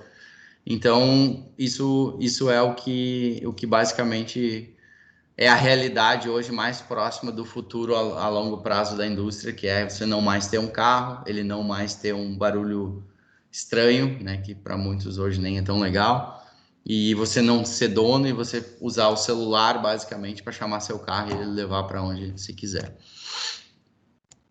Bom, feito isso, a minha vida mudou. Por quê? Porque depois que eu passei pela Porsche, eu cometi um erro. Eu só tinha planejado minha vida até a Porsche. E eu disse, poxa, agora eu não sei o que fazer. E durante o processo da Porsche, eu comecei a conhecer muito cliente da Porsche, do Brasil e da Alemanha. E por ter trabalhado lá dentro, por ter muito contato sempre, eles começaram a me convidar, poxa, você não cuida para mim, você não me ajuda a comprar esse carro, você não me ajuda a não sei o quê, tô comprando um carro em tal fabricante, você não vai junto configurar. E eu não sei até hoje explicar como isso aconteceu, mas eu basicamente, e de uma maneira muito low profile, eu sou o que talvez daria para chamar hoje de personal engineer. Tem caras que têm coleções de carro, tanto brasileiros com coleções na Europa e europeus com coleções na própria Europa, e eles levam esses carros de um lado para o outro, que eles queriam ter alguém técnico para ajudar eles. Então hoje eu basicamente presto serviço e vendo minha hora ajudando gente a comprar esses carros que são sonhos, são carros que eu nunca achei que eu ia chegar perto, né? Na Bugatti eu já tive 2 vezes na França, na Porsche não preciso nem falar, Lamborghini, Ferrari, e então hoje eu trabalho vivo disso. É um mercado, eu não vou nem dizer de nicho, é algo que não sei como dizer para alguém como chegar lá, porque eu mal sei como eu cheguei assim,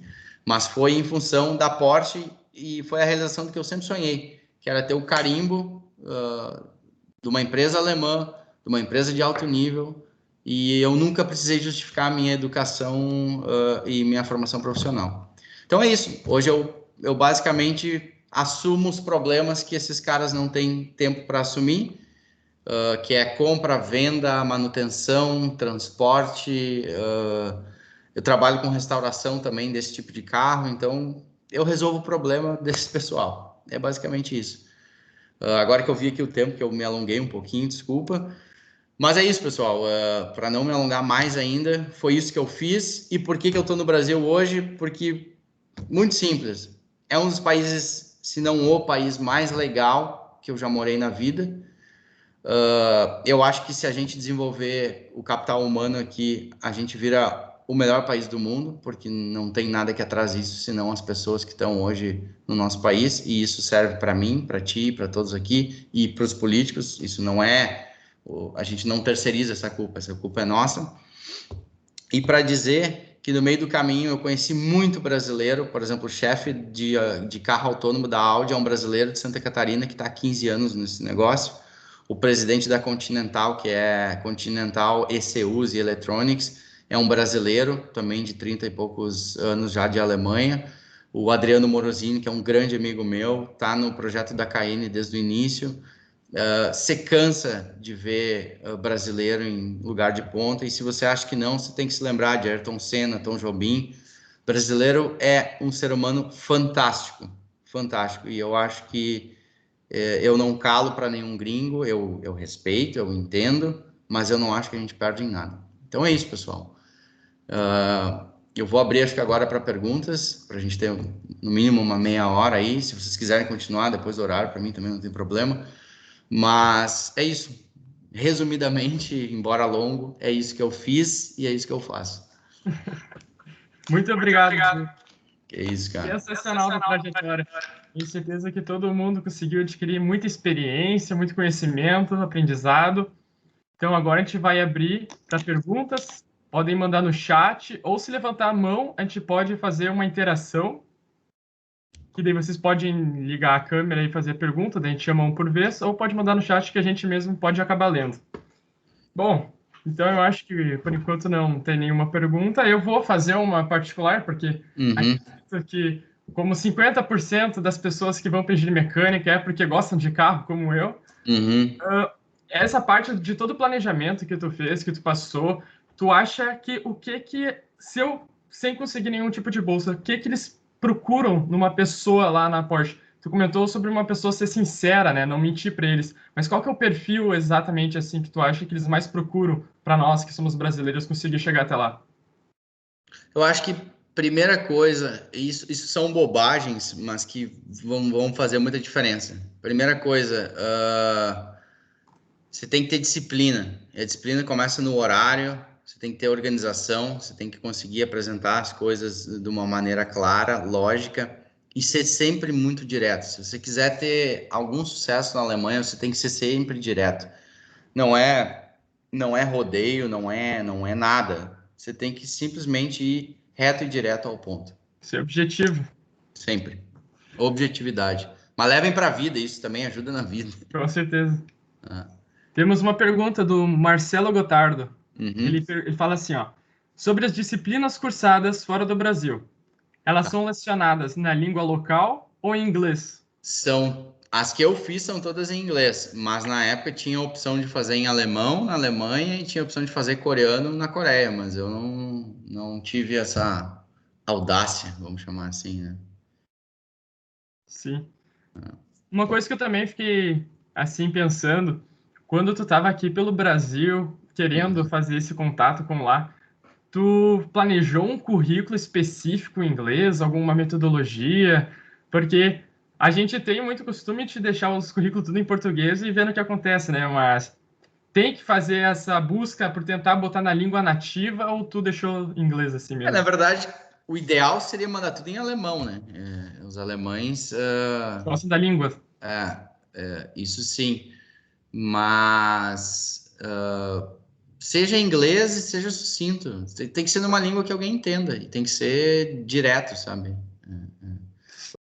Franklin ali, ó. Por que o alemão não gosta de perder tempo? Isso, na verdade, vem de um livro... isso vem, na verdade, do judaísmo, dos judeus. E porque a Alemanha, embora o que aconteceu, eles sempre foram muito próximos, né? E, na verdade, é o seguinte... quando você chega atrasado para alguém, você está desperdiçando o tempo daquela pessoa. Então, eu cansei de ver gente chegar atrasado e o alemão perguntar assim: por que o teu tempo vale mais que o meu que tu desperdiça fazendo eu te esperar? Então, é por esse motivo que eles não perdem tempo. Vou responder a Andressa ali também. Como a mulher é vista na engenharia mecânica lá fora, é um assunto polêmico, mas eu vou te dizer, como um homem, não tem diferença nenhuma. Eu acho que, na verdade, a Alemanha tem muita engenheira mulher trabalhando. A Alemanha talvez seja um dos países mais legais para ser mulher. Eu entendo as coisas do machismo, falta de respeito no Brasil. O machismo é forte na Coreia também, mas na Alemanha, pelas mulheres terem reconstruído o país, elas têm um local e um respeito dentro da sociedade invejável. Então, acho que na Europa como um todo, exceto Espanha, Portugal, que é um pouco diferente, mas assim, no norte europeu, a mulher não tem diferença e não perde em nada para homem nenhum. Bacana.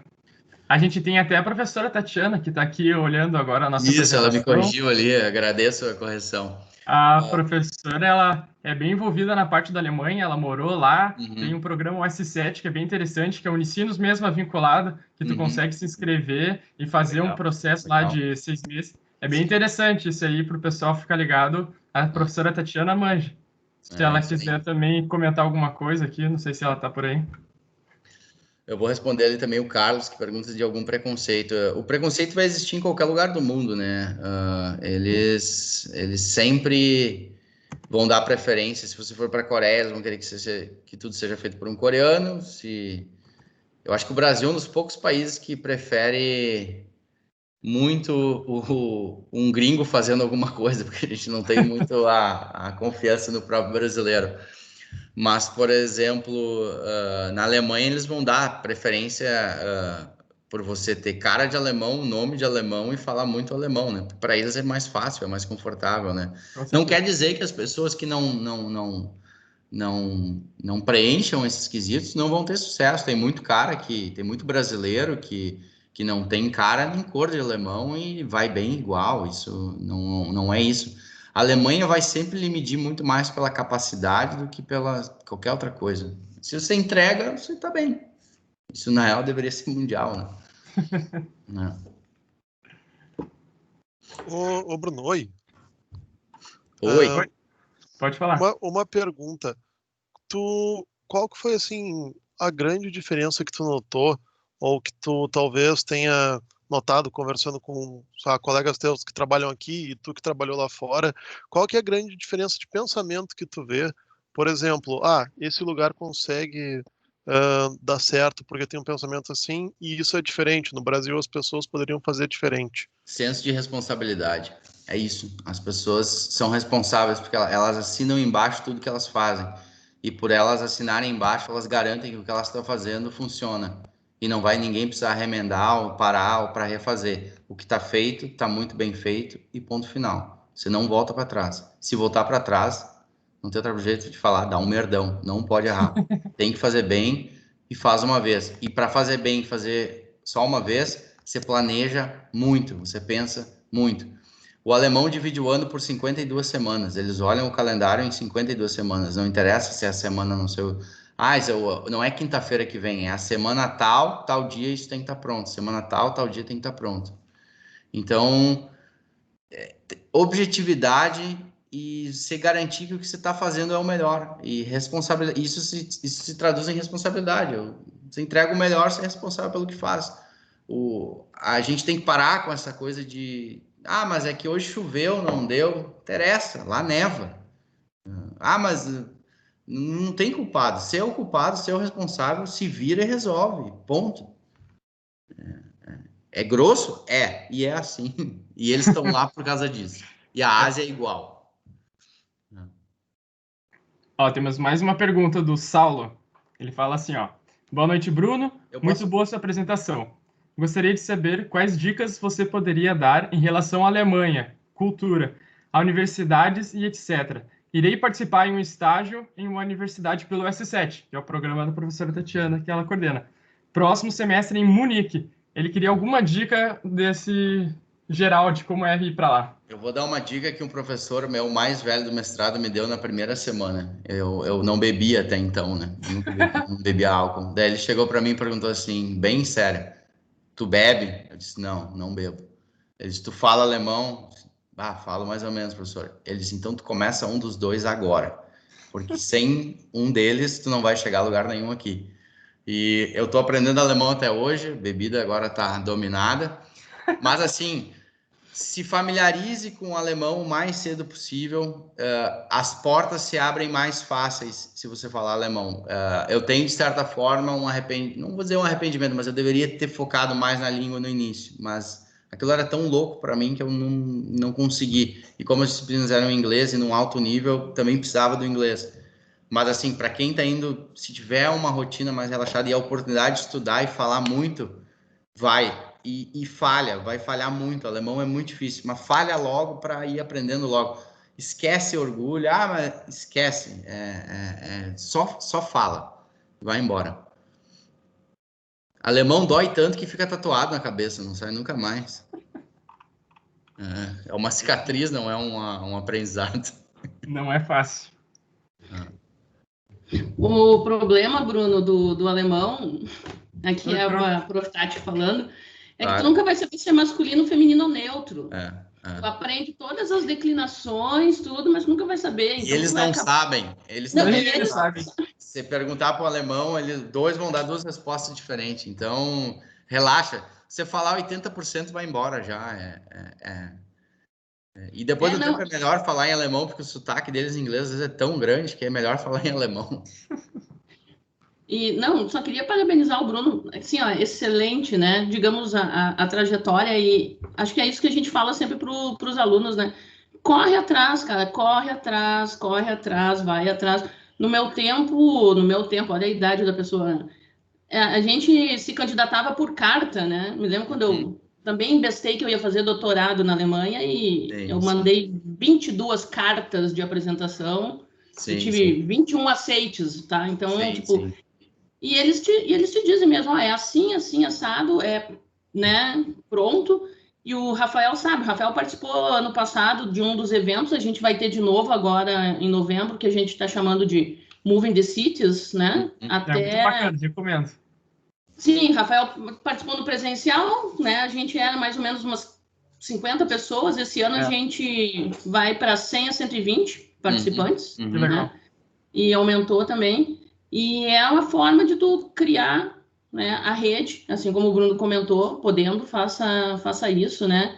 A gente até prorrogou agora as inscrições, porque fechava bem no meio da semana acadêmica. Eu disse, não, gente, vamos deixar aberto, o pessoal vai ver. E foi incrível de ver, assim, a procura do pessoal das engenharias, né? Esse programa que o Saulo falou da US7 são 7 universidades de ciências aplicadas da Alemanha. Né? Então são Hochschulen, não são universitários, né? Que tem essa diferença, né? Também para o pessoal. Explicando isso, mas tem. E o pessoal, a gente tem conseguido mandar um número legal de alunos para esse programa, né? Onde depende muito do projeto que eles vão trabalhar para se eles vão ter bolsas ou não, né? Mas alguns têm, outros não têm. O pessoal que vai para Bremen, o Walter e o Felipe Schneider, sabe? O pessoal da engenharia mecânica quer tudo ir para Bremen lançar foguete, né? É verdade. Né? O pessoal vai lá para o professor que faz isso. Ô, Viato, prazer te ver, Bruno. Prazer muito bom te ouvir, cara. Da mesma forma. Privilégio sempre. O Walter traz os caras que estão lançando foguete lá para mostrar os trabalhos. E a primeira menina, o primeiro estudante que foi para lá foi uma menina, né? E foi, assim, fantástica a participação dela. Então, acho que isso é super importante, super importante. Deixa eu só fazer um parênteses rapidinho sobre mulheres. O primeiro carro feito por Daimler, ele montou. E ele não teve coragem de dirigir. E aí quem dirigiu foi a esposa dele, Berta Benz. Procurem sobre Berta Benz. E não precisa mais falar nada sobre a diferença de mulher e homem. Isso já... E é por isso que a Alemanha respeita como respeita. Porque quem fez não teve coragem. Ela fez 60 quilômetros com aquele carro na época que uma mulher andando num carro era uma bruxa. Então, nossa. O país respeita a mulher, sim. Não tem problema. E também, se o Walter e o Felipe me permitirem dar um spoiler aqui para o pessoal da engenharia mecânica em específico, né? Dentro da UAS7, desse convênio que a gente tem, a gente está trabalhando no processo de dupla diplomação. A gente está agora no nível de controladoria dentro da universidade, enfim, todas as partes burocráticas que a gente tem, mas a gente acredita que logo em seguida a gente vem com a notícia full, legal. Né? Que legal. Para isso. Vai ser, acho que, o primeiro curso de engenharia da Unicinos com a dupla diplomação, né? Com a Alemanha, parabéns, no caso. Parabéns mesmo. Estamos trabalhando para isso. Isso aí. Beleza. O pessoal pediu, eu coloquei o link ali, mas eu não quero monopolizar, tá, gente? Era só realmente parabenizar o Bruno. Eu acho que o exemplo de trajetória, assim, é o que a gente tem que fazer, né? Corre atrás, que o resto vem. Tá, tem os percalços, né? O Bruno contou os dele. Eu casei, gente, no dia 27 de maio e eu recebi a bolsa para ir para a Alemanha no mês de julho. Ficou o marido e eu fui. Tô casada há 20 anos, tá? No nosso caso aqui, eu trouxe sabe? Mas então, tem que ir, tem que jogar, tem que se jogar. E sim, o alemão, ele abre portas. Abre. É muito legal. mais uma Diga. pergunta. Em toda a sua tua trajetória, que tu falou que tu começou pelo Ciências Sem Fronteiras, tu foi contando um pouco mais do que tu passou em cada parte. Aqui no nosso país, valorizam, às vezes, quando tu está procurando um emprego, muito assim, teu tempo de experiência, digamos, na indústria. E lá tu mencionou até, quando tu estava fazendo tua entrevista para a Porsche, do teu mestrado, né? O que eles olharam mais para ti? Eles olharam assim, por tudo que tu já tinha passado, ou eles olharam assim, não, tu tem um mestrado, tu tá fazendo isso, tu tá adquirindo conhecimento para isso. O que foi mais impactante, talvez, ao ver deles, e o que tu acha que eles se impactaram mais, assim, quando te entrevistaram? Sim. Eu acho assim, o Brasil é curioso, porque eles querem que tu tenha experiência na área, mas eles não te dão experiência na área se tu não tem experiência na área. Então, eu ainda não entendi como é que funciona isso, mas é meio estranho. Mas a Alemanha é muito simples, assim, junto da entrevista, obviamente, eles têm todo o teu histórico escolar do mestrado, né, das disciplinas. Então, eu tinha ido bem nas disciplinas que teriam algum nexo na tese, e outras que não tinham tanto, não tinha ido tão bem. E era falar o idioma muito bem, era ter a capacidade de idioma, no caso, o inglês, ir bem no alemão para falar com os mecânicos, porque eu teria que tirar coisa do carro, botar coisa do carro e, enfim, não sei se tem outro termo, mas ser meio desenrolado, assim, ter uma certa autonomia de que, olha, nós vamos te dar um pepino aqui e tu vai ter que te virar aí dentro da empresa. Então, eu acho que, de certa forma, isso. E, claro, tem uma trajetória, né? Tem uma passagem na Coreia do Sul. E eu sempre deixei claro na entrevista que eu disse, olha, eu quero estar na Porsche. Então, eu fui, inclusive, até lá. Nessa hora, tu tem que ser um pouco vendedor, mas baseado nos fatos que você tem, né? A Alemanha é fact-based. Ou você tem fatos ali que comprovem, ó, tá aqui, feito assim, ou o resto é história, né? Obrigado. Espero que tenha respondido, viu? Não, respondeu. Respondeu sim. Beleza. Temos mais uma pergunta do Francisco Castro.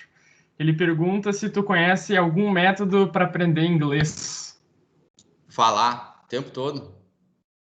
Hoje tem alguma coisa que você pode contactar as pessoas lá fora e, tipo assim, idoso, gente que mora sozinha, gente que quer conhecer outras pessoas. Não é Tinder, sabe, uma coisa assim. E você pode conversar com essa turma. Eu conversei com muito idoso na Alemanha por um simples motivo. Eles falam devagar, para mim era excelente. Então eu conversava, estava numa parada de ônibus e ia conversar com o idoso, porque que eles têm o Hochdeutsch, o alemão muito mais bem estruturado e sem gíria, que para mim, na época, quando eu comecei, era um alemão de criança, então eu precisava ouvir que nem o alemão do CD, eu tinha que ouvir, e o idoso tinha esse alemão, e o jovem já é cheio de coisa. Mas para qualquer idioma, errar muito e falar. Cara, Cara dura, tem que ir. é isso aí. Não pode ter medo, né? É isso. Não, pode até ter, mas vai ter que conviver. Pode ter medo, não tem problema nenhum. Mas engole. É isso aí. O Maurício, ele pergunta assim, ó. Agora, depois de tudo isso, mudaria alguma coisa nessa sua trajetória? E ele te dá parabéns. Obrigado pelos parabéns. Cara, eu mudaria uma coisa. Eu estudei num colégio alemão aqui em Montenegro. E eu tive alemão já na terceira série. E eu devia ter estudado alemão e não ter desenhado carro naquela época. E isso teria me ajudado muito lá depois. Teria sido muito mesmo. Talvez o meu pulmão fosse intacto. Mas, fora isso, eu faria tudo igual. Não me arrependo de nada. Não vejo problema nenhum. Sensacional. Vamos ver. Ó, o Walter pediu para te compartilhar com os colegas aquela história com Mark Weber. Sim. Um dos meus clientes, ele constrói umas viagens muito legais, assim, que levam outras pessoas, gente de muito acesso e gente gente com muito dinheiro, para ser bem sincero, e que tem dinheiro para fazer muita coisa. E como eu trabalho muito com ele, ele começou a me incluir nessas viagens. E uma das viagens a gente foi para Alemães, na França. E aí os caras eram um grupo de 11 pessoas e eu acostumado a ficar em hotel. Pensei, vamos para Alemãs, tudo bem, ficar no hotel. No fim, os caras tinham alugado um chateau, que é um castelo, que eu também nem sabia o que era um chateau. E aí fui ficar no tal do chateau e tal. E na quarta-feira nós tínhamos um curso da própria Porsche Isso já depois que eu tinha saído da Porsche e me formado, mas ainda morando na Alemanha, porque eu fiquei 1 ano e pouco trabalhando com esses carros, 2 anos basicamente, trabalhando com esses carros na Alemanha. E na quarta-feira a gente chega em Lassat, que é o circuito, e a gente entra numa salinha, a Porsche vem, já tinha feito alguns cursos de direção da Porsche, pilotagem, e aí a mulher explica lá que nós vamos ter um curso e o professor vai entrar na sala, e nós éramos ali 15 pessoas, o professor entra na sala e eu olho, é o Mark Webber, que ele já foi campeão de Le Mans, e ele disse, naquela simpatia toda de um australiano, neozelandês, eu vou dar aula para vocês hoje, vou passar com vocês o dia aqui e vamos lá. Aí tá tudo bem. E aí, como eu era um convidado, mas não um participante, assim, eu não tinha um carro para eu andar na pista. Então, quando os caras foram andar na pista, eu fiquei num lounge, assim, super fechado, exclusivo. E aí tá eu e o Mark Webber. E eu pensei, cara, a chance de ouro, os caras iam ficar 40 minutos na pista. Eu disse, eu vou conversar com esse cara. E aí eu não sabia o que conversar com ele, né? Não vou chegar assim, porra, Mark, sou teu fã, como 700 pessoas fazem por dia. Aí eu cheguei para ele, e na época tinha recém terminado a carreira de piloto da Porsche, mas era embaixador, e até hoje é embaixador da marca. E aí ele pega, e eu chego, tudo bem? Ele é muito simpático, muito querido, assim. Eu digo, Mark, como é que é trabalhar com os alemães? Bom, ali nós gastamos 50 minutos conversando e dando risada, porque ele, neozelandês, trabalhando com alemão, eu, brasileiro, trabalhando com alemão, a gente tinha assunto pro dia todo, né? Então foi muito legal, assim, caras que... Depois eu encontrei ele num outro evento, ele lembrava de mim, ele inclusive veio da Oi, assim, são coisas da vida que é difícil explicar para alguém, mas isso aconteceu. E nesse mesmo final de semana, isso foi na quarta, no sábado começou a corrida, e sábado de noite eu tinha um amigo que era engenheiro da equipe do Patrick Dempsey, que é o Dr. Gray, daquele Grey Anatomist, e a gente ficou dentro do box e ele estava lá, então de noite a gente foi jantar junto numa mesa, ele trazia café para nós e eu lembro de mandar uma foto, minha mãe achava ele bonito, minha irmã achava ele bonito, e foi o dia que eu descobri como é que é ser invisível, porque eu postei uma foto do lado do Patrick e eu não existi na foto, era só o cara, né? Mas enfim, essas são as coisas de andar por aí, né? De arriscar e de estar sempre por tudo, né? Eu acho que vale a pena também tu compartilhar, antes de ter tido essa experiência na Porsche, a tua determinação de conhecer o Nissan GT-R. Ah, sim, essa também foi uma. Eu estava na Coreia, a Coreia não tinha muito carro esportivo, né? Embora eu sempre gostei, eu nunca tive dinheiro, acesso, são sempre foram coisas caras. E eu cheguei um dia, na época, tinha recém lançado o Nissan GT-R, o R35, que era esse GT-R que tem hoje, assim. Uhum. E os coreanos, eles são encantados por nós, assim, do Ocidente, né? Eles não têm barba, eles não têm... Então, assim, eu adotei essa barba na Coreia e nunca mais tirei. E então eles acham que todo mundo é de um filme, assim, porque eles nos veem como a gente vê eles, para eles a gente é tudo igual. E aí eu entrei na loja e tal, e eu falei que morava lá, e que era engenheiro da Hyundai, e o vendedor já, poxa, que legal. E eu disse assim, cara, tenho vontade de dar uma volta nesse carro aí. Ele, sério mesmo? Eu disse, e eu disse, eu tenho interesse de comprar, assim, joguei o verde. E ele, não, mas então, peraí. Marcou um test drive técnico, dali a uma semana, eu tava fazendo visto americano em Seul, quando o cara me liga, olha, hoje a nossa reunião vai pegar onde tu tiver, e eu vou te levar no prédio da Nissan, que tem um carro te esperando para tu fazer o test drive, já que tu tem interesse. E aí eu disse, bom, tudo bem, só que não precisa pagar alguma coisa? Ele disse, não, tu vai andar, se tu gostar, tu liga para a loja, senão tá tudo certo. E o vendedor foi muito querido, assim, a ponto de era para ter 1h30, nós ficamos quase 3 horas lá, conversando e tal, e daí a gente, realmente, ele me deu o carro, eu saí, eu tinha uma carteira de motorista coreana, que eu transferi a minha do Brasil para lá, e a gente foi andar no centro de Seul e eu fazendo de conta que conhecia o carro e que tinha total habilidade ao volante. E os meus anjos tudo suado em volta, me segurando ali para não dar uma cagada. E depois o cara ainda me pediu desculpa se ele não tinha me atendido bem, porque eu não fiquei com o carro. E eu mandei depois uma garrafa de uísque para o cara, agradecendo. Volta e meia a gente troca um WhatsApp ainda, mas... Enfim, só sei que eu meio que dei um migué e os caras aceitaram. Mas entreguei o carro intacto, mas infelizmente não comprei. Coisas da vida. Coisas da vida. Vamos ver. A Andressa, ela falou assim, ó. Bruno, já tens plano para o futuro? E também ela bota assim: e que dica você dá para nós que estamos nos formando durante o momento que estamos passando?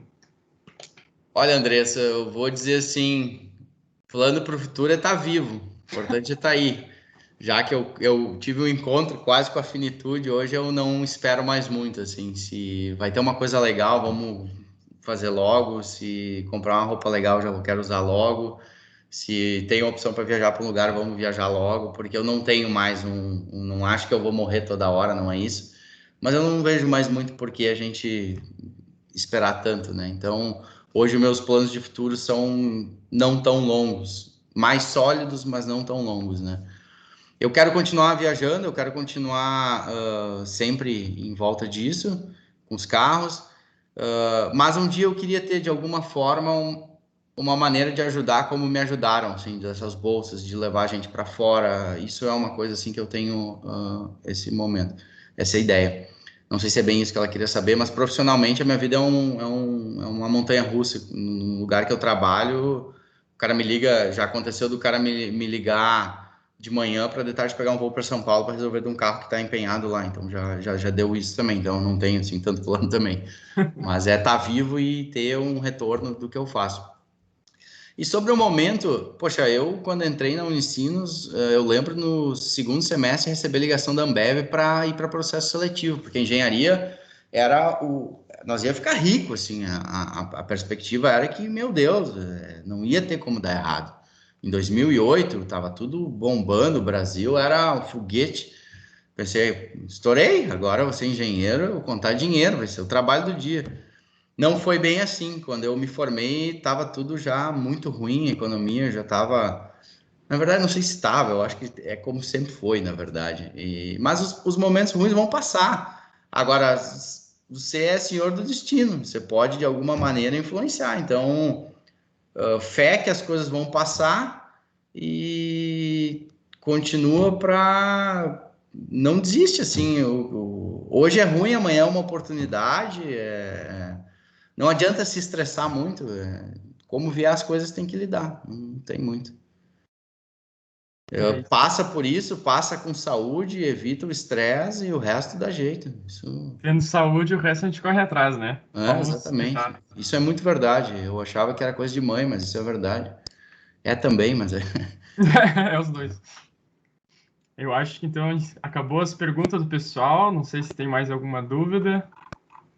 Foi muito esclarecedor, Bruno. Realmente, obrigado por ter sido. Só mais uma perguntinha, já é a terceira Claro. pergunta, desculpa interromper. Vai lá. Mas em questão tu falou do Ciências Sem Fronteiras, tu disse que ainda que infelizmente não existe mais hoje, mas também há outras maneiras, tu tinha comentado. Claro que agora o cenário de pandemia, imagino que seja tudo mais difícil, mas quais outras maneiras que tu se informou, tu conhece a respeito de intercâmbio? O DAAD alemão, que é o DAAD, é um organismo da Alemanha que tem escritório e representação em quase todos os países do mundo, assim. Então, você pode entrar em contato com o DAAD, eu vou botar aqui do ladinho, ó. Aqui no Brasil chamam de DAAD. Ali você encontra informações que tem... As bolsas continuam, não existe mais aquele programa bacana, mas existem bolsas contínuas assim das universidades lá de fora. Você vai ganhar uma bolsa da Universidade da Alemanha para você estudar lá, entendeu? Então é isso. E outro é o Study, acho que é assim, inde.com, uma coisa assim, procura alguma coisa assim. Bom, eu vou responder o Franklin, embora a pergunta polêmica e capciosa, eu vou responder. Para o meu gosto, se o Brasil tem alguma especialidade, são as mulheres, né? Então, para isso eu sou muito doméstico, eu gosto do Brasil, sem dúvida nenhuma.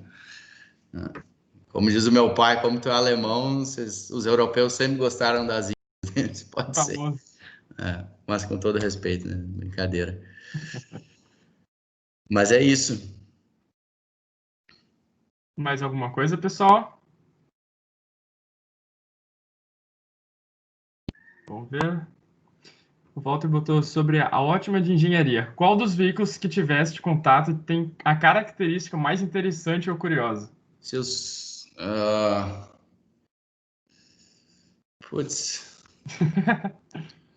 Eu trabalho muito com esportivo, assim, então a violência que os carros têm hoje, a força com que eles têm, a potência e a tração que eles têm, talvez essa é de ficar sem ar muitas vezes, assim. Mas eu já vi muita coisa, assim, carros que o banco se move dentro do carro, e aquilo vira meio que uma sala.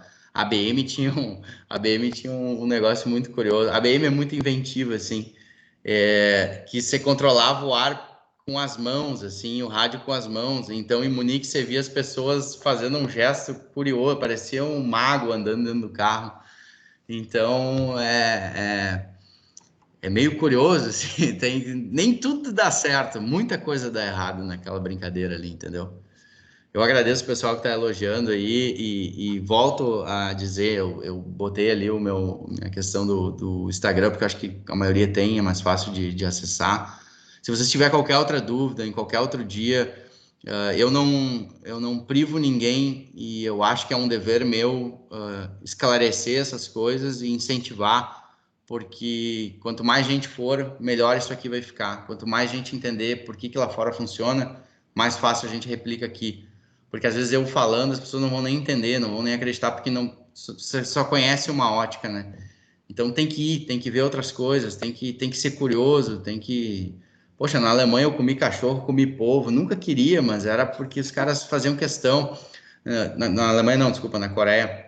Na Coreia é uma mega falta de educação não comer algo, porque como eles passaram fome, a comida é algo muito importante. Então, eu odeio peixe, não como sushi, mas eu tive que comer, engolir aquilo. Quanto mais se mastiga, maior fica.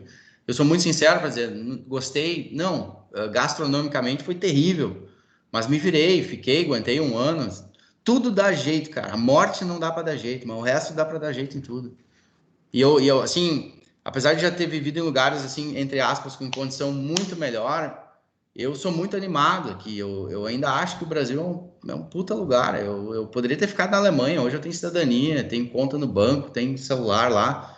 Eu tô aqui de louco mesmo, porque não precisava, podia estar faceiro lá, mas eu não gosto. Eu ainda prefiro aqui. Eu ainda acho que tem muito brasileiro bom, que é um diamante a lapidar, é muito cara bom. Eu quero que tenha muito mais como eu. Quero topar lá fora ainda com caras e dizer, pô, sou da Unicinos. Poxa, que bom. Não tenho capricho nisso. Eu acho que o mundo é de todos e tem que ir. É isso aí. É aquilo que a gente estava falando, a gente tem potencial, só tem que se planejar, organizar e botar para fazer. Eu tinha um professor alemão que falava, o mundo é dos corajosos, e não estou dizendo que eu sou um mega corajoso, mas eu digo assim, tem que... Cara, nem sempre dá para pular e saber se o chão é firme, mas tem que pular e vai embora. Se você for... Eu vejo muito cara, assim, quando trabalhava com bolsa, o cara falava assim, mas eu já queria ir me mudando para o Reino Unido. Mas quem é que sabe? Que certeza você tem que você vai gostar? Só porque lá, em teoria, é mais agradável, porque não tem tanto crime. Poxa, cara, tem crime em tudo que é lugar. Corrupção tem na Alemanha. Vocês procurem aí sobre o aeroporto de Berlim. A corrupção, gente ruim e mau caráter, isso é worldwide, isso aí tem mundo todo. Não pensem que lá fora não tem. A questão é que não chega aqui. E a questão é que aqui a gente, volta e meia, dá muito assunto para essas coisas, que são importantes. Mas, poxa, tem brasileiro fazendo muita coisa que as pessoas nem fazem ideia, cara. Olha a Embraer, o que é no Brasil. Nós deveria ter 10, 12 empresas tipo a Embraer, 20, 30 como a Embraer aqui. Porque isso é feito por brasileiros, para brasileiros e para o mundo afora. A biologia no Brasil é super forte, nutrição aqui é super reconhecida. É isso. Isso. Acho que não tem mais nenhuma pergunta. Não sei se os professores querem botar mais uma colocação. Temos ainda 16 minutos, dá para passar um pouquinho, não faz mal. Uma das coisas que me frustra nessas reuniões online é a dificuldade de aplaudir. É verdade. Algumas vezes. Obrigado, professor. É um prazer te ver, uma alegria, um privilégio. A gente agradece demais tu voltar e compartilhar a tua trajetória com os outros colegas. Isso estimula muito. Obrigado. como eu não faz muito tempo que eu tive como aluno, eu lembro que tinha dias difíceis, assim, que a gente desanimava muito e como era bom ouvir quando alguém vinha e dizia assim, cara, dá, eu tive lá, eu vim de lá. E hoje eu fico feliz, assim, de poder dizer que, cara, fácil, cara, às vezes nem dormir é fácil, mas tem que dar e vai de qualquer jeito, faz força, tem que fazer força, tem que querer mesmo. E dá sim. Mas nunca duvidem de que, porque eu sou brasileiro, eu não vou ter espaço. Essa dúvida vocês não precisam ter. De jeito nenhum. Você só tem que ser preparado. Falar o idioma e ter conhecimento técnico. O resto, acho que aqui, vendo na tela que a professora Tatiana teve na Alemanha, o professor Felipe teve na Alemanha estudando, o professor Walter, que eu lembre não, mas não perde nada para quem esteve lá. Eu quero dizer que nós temos no vídeo aqui 5 pessoas, de quais 3 tiveram espaço lá. E com certeza o professor Felipe, o professor Walter não foi por alguma coisa, mas não é por falta de capacidade, é por outras, sabe? Eu não aceito, eu fico furioso com os caras me dizem que brasileiro é tudo louco. Eu disse, não, mas é bom, brasileiro é bom mesmo. Não tenha dúvida. Que bom, Bruno. Obrigado pela apresentação aí. Como os colegas colocaram, foi bastante motivador mesmo. Eu acho que é sempre importante destacar essas características pessoais aí que contribuem não junto com a técnica para se fazer a diferença, né? Eu acho que é sempre muito legal, né? Obrigado por ter compartilhado as histórias, né, conosco aí. Eu que agradeço o espaço e a confiança, de verdade. E, Bruno, já deixar, então, convidado, né, a participar com a gente agora em novembro do evento, mentorando o pessoal, né, que a gente vai ter esse evento que é uma maratona de soluções de problemas. O pessoal vai trabalhar em times multidisciplinares, com estudantes internacionais e vai precisar aí de gente para motivar, né? Então, acho que Claro. tá convidado, quer dizer, já anotei teu nome aqui, já vou te colocar na agenda. Manda um e-mail, um WhatsApp, qualquer coisa que a gente dá um jeito. Não tem erro. É isso aí então, pessoal. Eu agradeço muito o espaço e é isso aí. Vamos para cima que espaço tem, é só querer. Espaço tem. Então tá, acho que eu vou fazendo o encerramento, então. Quero agradecer a todos que estão aqui presentes, principalmente ao Bruno por ter aceitado o convite de estar aqui, né, nessa 5ª edição da CEP, que com certeza a gente vai sair daqui com muito mais conhecimento do que a gente entrou. Queria agradecer os professores, os alunos, funcionários, todos que prestigiaram esse evento. Então agora declaro como encerrado o nosso evento. Muito obrigado. E valeu, Bruno. Valeu, pessoal. Obrigado, viu? Boa noite para todo mundo aí. Boa noite. Boa noite, abração. Tchau, professor Walter. Tchau, professor Felipe. Tchau, Tiana. Tchau. Tchau, gente. Prazer. Tchau, pessoal. Tchau.